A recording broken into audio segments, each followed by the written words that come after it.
Shalom, queridos, graça e paz, amém? Glória a Deus. Quero passar para vocês, antes de ler o texto aqui, uma chave extraordinária, que se encontra lá em Isaías 44:3. Diz que o Senhor é aquele que derrama água sobre os sedentos. Aleluia. Então, quanto mais você gerar fome e sede pela presença do Senhor, que se encontra aqui essa noite, mais você vai receber do Senhor. Aleluia. Glória a Deus. Eu quero que você abra junto comigo Atos, capítulo 1, versículo 8. Atos, capítulo 1, versículo 8. Uau. Aleluia. É uma grande honra estar com vocês aqui essa noite. Aleluia. Glória a Deus. Aleluia. Diz o texto assim: mas recebereis o poder, diga comigo, poder, do Espírito Santo que há de vir sobre vós, e ser-me-eis testemunhas, tanto em Jerusalém como em toda a Judéia e Samaria, e até os confins da terra. Queridos, quando nós lemos esse texto, não, só o versículo 8, quando nós lemos esse texto, diz recebereis poder. Quando nós lemos na Bíblia, João capítulo 1, versículo 12 diz: eu vim para os meus, mas os meus não me receberam, mas todos aqueles o qual receberam, deu-lhes o poder de serem chamados filhos de Deus. Quando você lê Joel 2:28, diz assim, que nos últimos dias, diz o Senhor, que derramarei do meu Espírito sobre toda a carne. E também Efésios 3:20 diz: aquele que é poderoso para fazer infinitamente mais, além de tudo quanto pedimos ou pensamos, segundo o seu poder que em nós opera. Então o Evangelho é poder de Deus. Feche os seus olhos. Soberano e amado Espírito Santo, Pai, em nome do Senhor Jesus, o Rei da Glória, nós te adoramos, nos reverenciamos diante da Tua presença. O Senhor já se faz presente neste ambiente, o Senhor já está aqui neste lugar, porque nós já podemos te sentir, Senhor. Pai, em nome de Jesus, mais uma vez eu quero te pedir, rasga os céus sobre este ambiente, Senhor.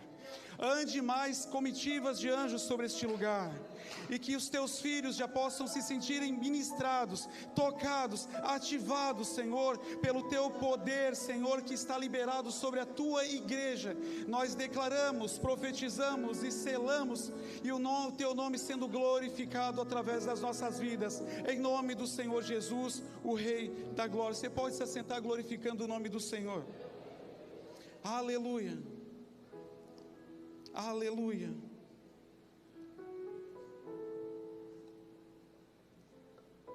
Queridos, o Senhor, Ele fez um casal, e esse casal eles foram colocados no jardim.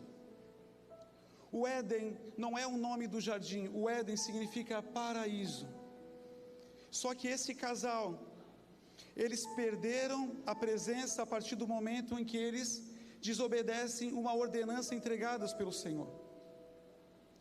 Só que ao invés de o Senhor, o nosso Deus que é amor, Ele se aborrecer, porque Deus é Deus, Deus, Ele é sempre eterno, Ele sempre existiu, Ele poderia recomeçar novamente, fazendo a criatura novamente, mas ao invés de se irar contra o homem e a mulher que Ele tinha feito, pelo contrário, eu vou trazer uma palavra para vocês, que eu não sei se vocês já ouviram alguma vez, que se encontra em Gênesis capítulo 3, versículo 15, que diz assim: e porém inimizade entre tu e a mulher, Deus falando para a serpente que estava Satanás, e porém inimizade entre tu e a mulher, entre a tua semente e a semente dela, e da semente da mulher nascerá aquele que pisará na tua cabeça, e tu lhe ferirás o calcanhar.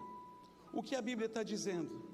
Que o Senhor faria nascer da mulher aquele que pisaria na cabeça do diabo, e venceria e retomaria novamente a autoridade, porque Deus tinha liberado sobre a vida do homem, disse: dominai e sujeitai sobre a terra.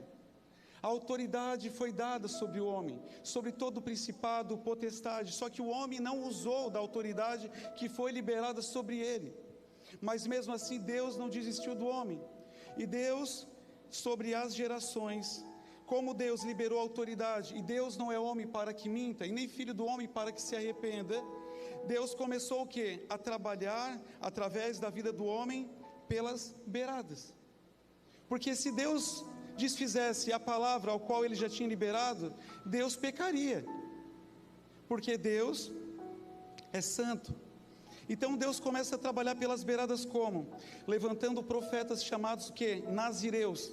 Esses nazireus, eles eram pré-anunciados antes do seu nascimento, já vinham debaixo de virtude e de poder, assim como foi Moisés, assim como foi Abraão.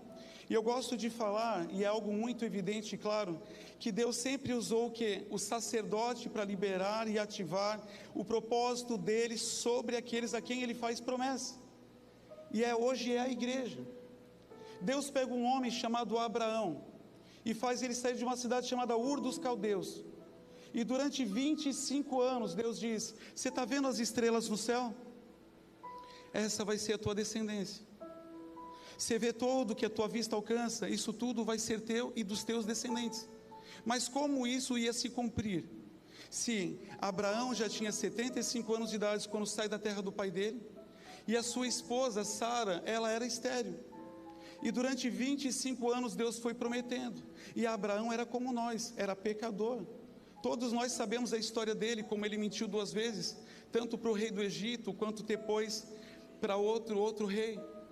Só que quando ele se encontra com um sacerdote chamado Melquisedeque, a Bíblia diz que Melquisedeque abençoou Abraão. E o que é abençoar no Velho Testamento? Imposição de mãos.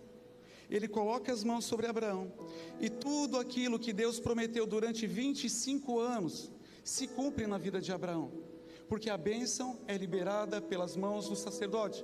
Você vê que quando Abraão está quase a ponto de morrer, ele manda chamar Isaque. A Bíblia diz: e abençoou Isaque, e você vai ver, e semeava Isaque na terra dos filisteus, e colhia 100 por 1. Você vai ver também que quando Isaac está quase morrendo, e algumas pessoas, elas vão se apegar na questão de Jacó ter se passado pelo irmão dele, Esaú, mas Deus não olhou para isso. Por que Deus não olhou para que a bênção, a unção, os dons que estavam sobre Isaac passassem para Jacó? Por causa que Deus é aquele que derrama água sobre os sedentos. Se recordam lá quando Esaú troca a bênção da primogenitura por um prato de lentilha? E nós vamos ver mais para frente, nós vamos ver um homem que foi predestinado antes do seu nascimento para libertar o povo escolhido por Deus da escravidão do Egito. E esse homem se chamava Moisés. A Bíblia diz que Moisés era gago. A Bíblia diz que Moisés tinha uma língua pesada. E o próprio Deus, de infinita misericórdia, ele permite que aquele povo que permaneceu 430 anos escravo nas mãos dos egípcios, e aquele povo virou idólatra, e Deus disse: Moisés, tu diante deste povo será para eles como Deus, e o teu irmão Arão será como profeta. E a Bíblia diz que Josué, um jovem, ele se gruda com Moisés, e tudo, aonde Moisés ia, ele se colava com ele, aonde Moisés queria ir, ele se colava com ele, ao ponto de que a unção e os dons que estavam sobre Moisés se apegam sobre Josué. E não é somente aqui nessa passagem, nós vemos lá em Números 11:25, que diz que o Senhor desceu na nuvem, e ele tirou do espírito que estava sobre Moisés, e colocou sobre outros 70. Esse é o padrão de Deus. Aquele que um tem, ele compartilha com o outro. E algumas pessoas, elas não entendem essa referência bíblica acerca de associação, acerca do compartilhamento. Por quê? É direto com Deus. Queridos, quem entregou a autoridade da terra sobre a vida do homem foi o próprio Deus. Quantas incógnitas nós já tivemos no começo da nossa conversão, dizendo: se Deus é tão poderoso, por que Ele não libertou o povo do Egito sozinho? Por que precisou de Josué para reconquistar as terras de Abraão? Deus escolheu e aprove o Senhor fazer desse jeito, trabalhar em comum acordo juntamente com o homem. E Deuteronômio vai dizer que Josué, filho de Num, era dotado de conhecimento e sabedoria. Por quê? Porque Moisés lhe impôs as mãos. E nós vamos ver em Elias e Eliseu, e alguns filhos nossos na fé dizem assim: apóstolo, mas por que Eliseu pediu porção dobrada antes que Elias fosse arrebatado? E eu fui para o quarto, porque sempre quando você não obtém resposta através da Bíblia, o que você deve fazer? Dobrar o joelho. Dobra o joelho, e o Senhor que está em secreto Ele te revelará tudo aquilo que você necessita saber. O Senhor me disse que existem 3 caminhos para você receber a unção do céu. 3 caminhos, diga comigo, 3 caminhos. Qual é o primeiro? O padrão de Deus é aquele que tem, compartilhar com aquele que não tem. O segundo, a associação. O que é associação, apóstolo? Pastor Vanderlei carrega uma unção, carrega uma autoridade. O que eu vou fazer? Eu me colo nele. Pastor, está precisando de alguma coisa? Pastor, quer que eu faça aquilo para o Senhor? Pastor, eu senti no meu coração de ofertar na tua vida. Automaticamente a unção que está sobre ele vem sobre você. Esse é o padrão de Deus. E esse é o padrão que levou Eliseu a receber porção dobrada. Por quê? Colado com Elias, honrava Elias, aonde Elias estava. Se lembram lá, quando Elias diz assim: fica aqui que eu vou até o outro lado. Não, de modo algum te deixarei só. Aonde tu estiver, eu também quero estar contigo. E a Bíblia diz que quando ele vai para lá, ele diz: então, se tu me virdes ser tomado da tua presença, me pede algo que, se você me ver ser tomado, te conceberá. Então eu quero porção dobrada do teu espírito. E assim se fez. Por quê? Porque Eliseu já carregava a unção que Elias carregava. Porque assim é a vida do servo que honra o seu Senhor.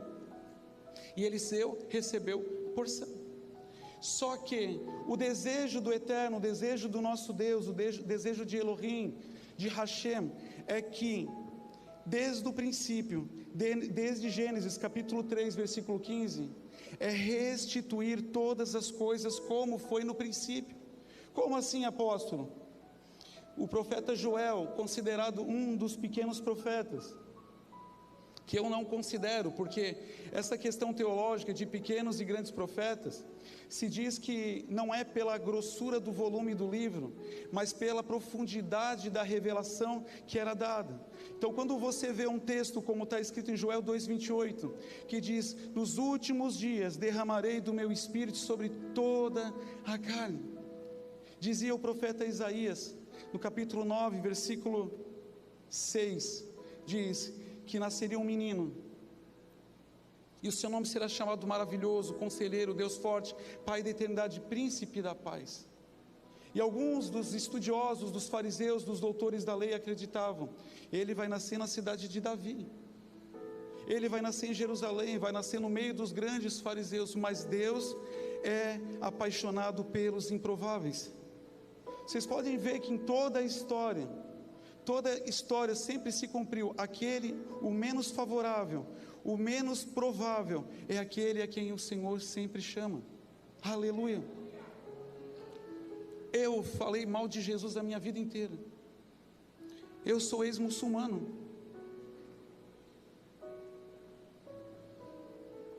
Sou um improvável, assim como foram os apóstolos de Cristo. Então Jesus nasce. E quando Jesus nasce, a nossa irmã Maria e José vão ao 8º dia, ao templo, para apresentar o menino Jesus. E tinha um sacerdote em Jerusalém, e esse sacerdote, o Senhor falou com ele, que ele não morreria, enquanto ele não visse o Messias. E um certo dia ele estava na casa dele, e a Bíblia diz que o Espírito do Senhor falou com ele, com Simeão, e disse assim: vai até o templo. E quando ele vê o bebezinho no colo de Maria, ele pede licença, pega aquele bebê, ergue para o alto e diz: Senhor, despede em paz o teu servo, porque os meus olhos viram aquele que há de remir toda Israel. Ora basurianda alabastebene masurianda alabacantorovedeanda alamanas.